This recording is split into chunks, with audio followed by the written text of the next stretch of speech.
Oi, tudo bem com vocês? Meu nome é Andréia, professora de língua portuguesa, e hoje, particularmente, vamos fazer as correções das aulas 1 e 2 de produção textual, ok? Então, a gente aborda o primeiro assunto, conteúdo aqui solicitado é um esquema. Pedimos um esquema de dissertação argumentativa. E aí, pede-se os elementos. Esses elementos, ele pode ser mostrado para vocês com várias nomenclaturas. Mas o porquê a gente tem que saber disso? Porque há uma estrutura comum, respectiva para cada parágrafo. A gente sabe que quando se trata de dissertação, tem que ter pelo menos 4 parágrafos. O primeiro é a introdução, os dois próximos serão os de desenvolvimento e o último, conclusão. E aí, sabendo de toda essa estrutura, que o meu texto não pode ter no mínimo 3 parágrafos, o texto ele se divide em 3 partes.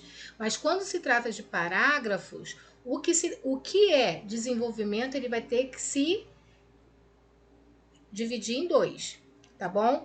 Então, qual é a estrutura que pode ser apresentada em uma introdução? Aí há 4 tópicos, 4 pontinhos. E normalmente, quando a gente faz uma dissertação, a gente tem que fazer a abordagem do tema. E como pode ser abordado esse tema? Com o conhecimento de mundo de vocês. Pode ser, tá? De uma alusão histórica, pode ser um documento, pode ser filmes, né, questão cultural, filosófica, citação filosófica, entre outros. Então você pode escolher desde que faça, tá, a assimilação que tenha afinidade com o tema proposto. E o segundo, vocês vão o quê? Abordar a tese. Vocês vão ter que desenvolver a tese. E o que significa a tese? A tese é a frase, tá? Que vocês vão criar, desenvolver a partir do tema. Então, na frase que eu criar, precisa se falar do tema, mas de forma que haja um posicionamento. Eu preciso me posicionar diante do tema abordado. Me posicionei. Eu preciso falar, colocar alguma palavra de juízo de valor. E o que seria essa palavra de juízo de valor? Se o tema ele é abordado de forma satisfatória, né? Se o meu posicionamento é de modo positivo ou negativo. Se é um problema, se não é um problema, é algo importante, então eu vou falar por que é importante. Se é um problema, vou ter que dizer por que é um problema. Porque os próximos 2 tópicos serão justamente isso. Eu preciso de pelo menos 2 argumentos para fundamentar, para respaldar a minha tese. Eu preciso de 2 porquês. Eu chamo sempre argumento como porquê. Por que eu acho isso? Por que esse é o meu posicionamento? Aí, novamente, eu vou ter que trabalhar com o meu repertório. Tudo aquilo que eu absorvo em geografia, história, literatura, se tiver algo em comum com o tema abordado, eu vou usar esse conhecimento, essa visão de mundo para exemplificar, tá? Para respaldar a minha tese.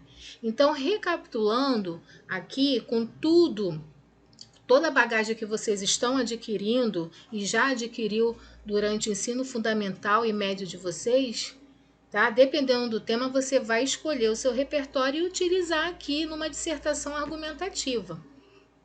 Então, o primeiro tópico é a abordagem do tema, o segundo é a tese e os outros 2 serão o quê? A apresentação apenas dos 2 argumentos. Depois, passamos para o próximo parágrafo. Necessariamente, essa estrutura aqui dos parágrafos vão ser o quê? Duplicado, porque a gente sabe que tem que ter pelo menos 2 parágrafos de desenvolvimento.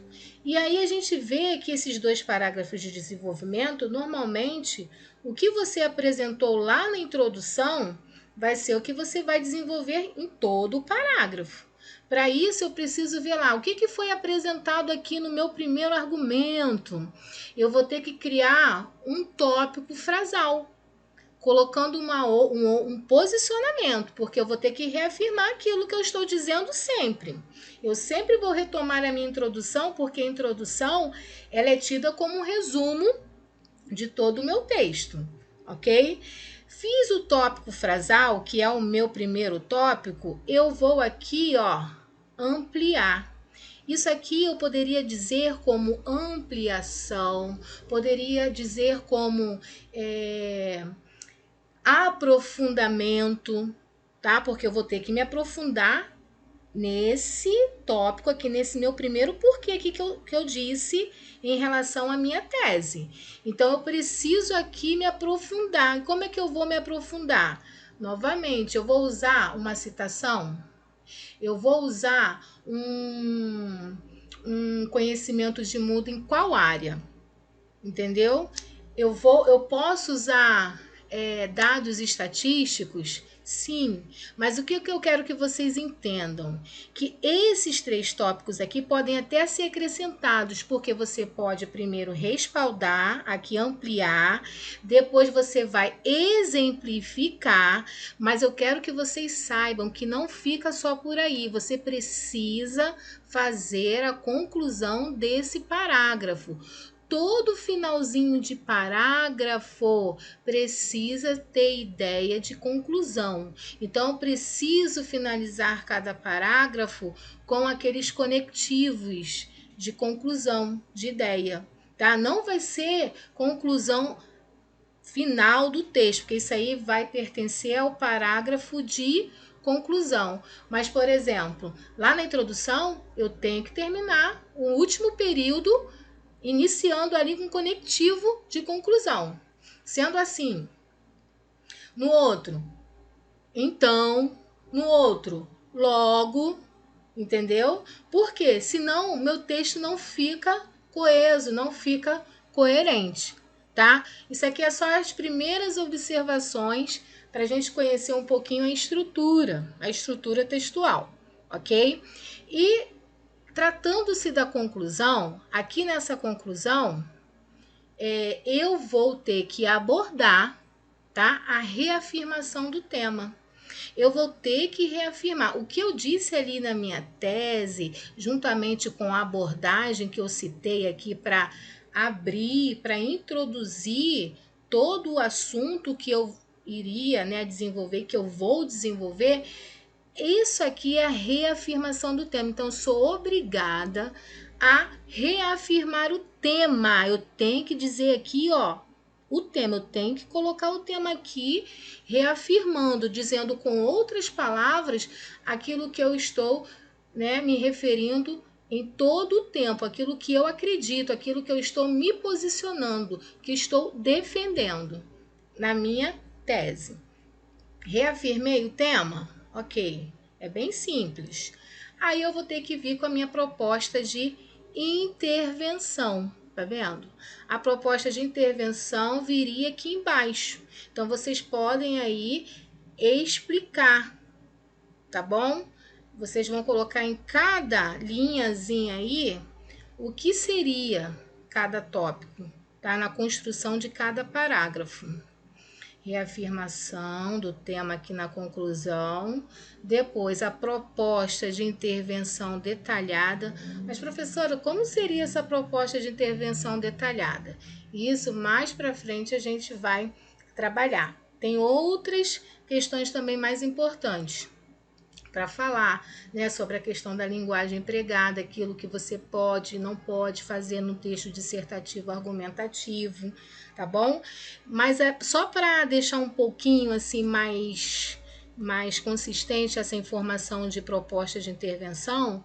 A proposta de intervenção nada mais é do que a solução para aquele problema, que normalmente o tema abordado, ele vai pedir, ele vai requerer uma solução. Normalmente você pode acabar, né, com aquele problema ou minimizar, tá? Mas aí, para você fazer a proposta de intervenção, é preciso que detalhamento dessa proposta de intervenção, que é quem vai fazer. Você tem que responder 4 perguntinhas. Quem vai fazer? Vai fazer o quê? Como? Por meio de quê? Qual é a estratégia? E por quê? Desculpa, para quê? Qual é a finalidade? Então você tem que acabar a sua proposta de intervenção falando da finalidade dela. Qual é a finalidade? Ela surge com qual finalidade? E aí, o último tópico seria o quê? Uma frase de efeito poderia ser justamente para finalizar o seu texto com uma reflexão, tá? Positiva, tá, galera? Uma reflexão positiva. Então, só para resumir, esses tópicos aqui que se encontram nesse esqueminha montado aqui, o primeiro seria abordagem, o segundo tese, primeiro argumento e depois segundo argumento. Poderia também colocar assim, apenas uma apresentação aqui diante de aquilo que foi, né, falado anteriormente em relação à introdução. Eu poderia falar também, apresentar a proposta de intervenção bem sutilmente? Poderia, tá? Isso vai depender do número de linhas que você vai montar na sua introdução. A gente sabe que o máximo de linhas exigido é 30, né? São 30 linhas. E o mínimo aí vai de acordo com o que você quer. Se você quer uma nota alta, tem que ser de 25 a 30. E detalhe, sem modificar a letrinha, tá? Tem que ficar com a mesma letrinha do início ao final. No segundo parágrafo, que também se refere ao terceiro, então é o tópico frasal, mais a ampliação ou aprofundamento, né? Onde você vai colocar o seu repertório, o seu conhecimento de mundo, e depois uma conclusão reflexiva sobre aquilo, já dando deixa para o segundo argumento que virá. Posteriormente, a mesma estrutura se segue, partindo então para a conclusão, que é a reafirmação do tema, mais a proposta de intervenção e uma reflexão, uma frase de efeito para reflexão crítica, tá? Conclusão final do seu texto, ok? Fecha com chave de ouro. E aí, tá? Lá no gabarito, vocês observam que tem outras informações, né? Tem algo aqui muito interessante que vocês podem observar, né? Que é a questão da contextualização, como muito bem foi falado. Então, você pode exercer esse gabarito aqui, tá? Com muita propriedade, porque o desenvolvimento ele está incutido justamente nisso, nessas causas e consequências, se você vai abordar os pontos positivos ou negativos. Isso vai decorrer de acordo com aquilo que você visualiza e se posiciona diante do tema, tá bom? Então, dando continuidade, aqui foram propostos 3 temas, né? Dentre eles está a democratização da cultura. Foi o último agora abordado no Enem. Quase que não sai, mas saiu. Aí, eu coloquei aqui como abordagem a Constituição Federal de 1988. Eu tenho que saber para que funciona, tá? Então, comecei assim. A Constituição Federal de 1988 garantiu para todos o acesso à cultura. Fechei. Aí está o meu período de abordagem. Vou entrar agora na tese. Todavia, não há democratização da cultura eficiente para toda a população, o que vai de encontro com aquilo que foi previsto na Constituição Federal. Você viu que eu retomei a palavra Constituição Federal lá, abordada na abordagem? Fechei já os 2 períodos. Agora faltam o quê? Os argumentos. Por quê? Como é que eu vvou provar isso? E aí, com efeito, olha o conectivo, né? Com efeito, há de se combater a omissão, ó, o primeiro argumento, a omissão do Estado e a desigualdade social. Então, aí estão dois respaldos, duas justificativas, né, que respaldam a ineficiência, tá, em relação a essa democratização da cultura. Agora vamos abordar sobre a mobilidade urbana. Novamente, eu vou começar pela abordagem. Eu vou fazer uma alusão histórica aqui, ó. Em 1956, o presidente Juscelino Kubitschek preferiu investir no modelo rodoviarista e motivou a população a adquirir veículos. Isso é um fato. Agora vai vir a tese. Normalmente a gente sempre usa para se opor, então vai ter que ser aquele conectivo de oposição. Entretanto, o modelo proposto por JK, eu sempre tenho que repor a abordagem, alguma situação lá da abordagem. Promove nos dias contemporâneos a desigualdade social, o que se mostra um grave problema para a mobilidade urbana. Fechei. Agora, dois porquês. Por que isso acontece? Né? Nesse viés, a falta de planejamento acerca da mobilidade urbana pressupõe cuidadosa análise acerca do que? Suprimento pela demanda e dos efeitos à saúde. Então, acaba prejudicando isso em relação ao suprimento da demanda e aos efeitos à saúde, que todos nós conhecemos nos dias atuais. Próximo tema e último, meio ambiente e sustentabilidade. Como há dois temas, né, você tem que englobar um no outro, porque eu vou falar de meio ambiente, mas visando a sustentabilidade. Então, eu tenho que pesquisar. E qual foi a abordagem que eu encontrei? A Conferência da Terra em 1992.